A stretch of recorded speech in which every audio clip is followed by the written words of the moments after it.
விக்ரம், உன்னை நல்லா தெரிஞ்சுக்கோ. என்றைக்குமே பாஸ்ட்டில் நடந்த ஒரு விஷயத்துக்காகவும் ஃப்யூச்சரில் நடக்க போகிற ஒரு விஷயத்துக்காகவும் ப்ரெசென்ட்டில் நடந்துட்டு இருக்க இந்த லைஃப்பை மிஸ் பண்ணிடக்கூடாது. அப்புறம் நீயே நினச்சாலும் நீ மிஸ் பண்ண அந்த லைஃப் திரும்ப வராது.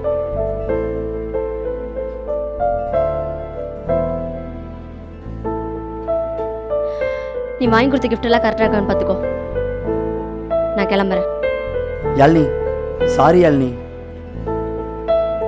இனிமே நீ ஆசைப்பட்ட மாதிரி நான் இருக்கேன். தயவு செஞ்சு என்னை விட்டு போயிடாத ப்ளீஸ். இந்த வார்த்தையை கேட்டு கேட்டு வெறுத்து போச்சு விக்ரம். பணத்தோட ஆசை உன் ரத்தத்தோட ரத்தமாக ஊறி போயிருக்கு. இனிமே நீயே நினச்சாலும் அதுலேருந்து வெளியே வர முடியாது. நான் நல்லா யோசிச்சு தான் அந்த முடிவு எடுத்திருக்கேன். இனி என்ன ஆனாலும் சரி, எந்த சுச்சுவேஷன்லையும் என்ன டிஸ்டர்ப் பண்ணிடாத. Good by.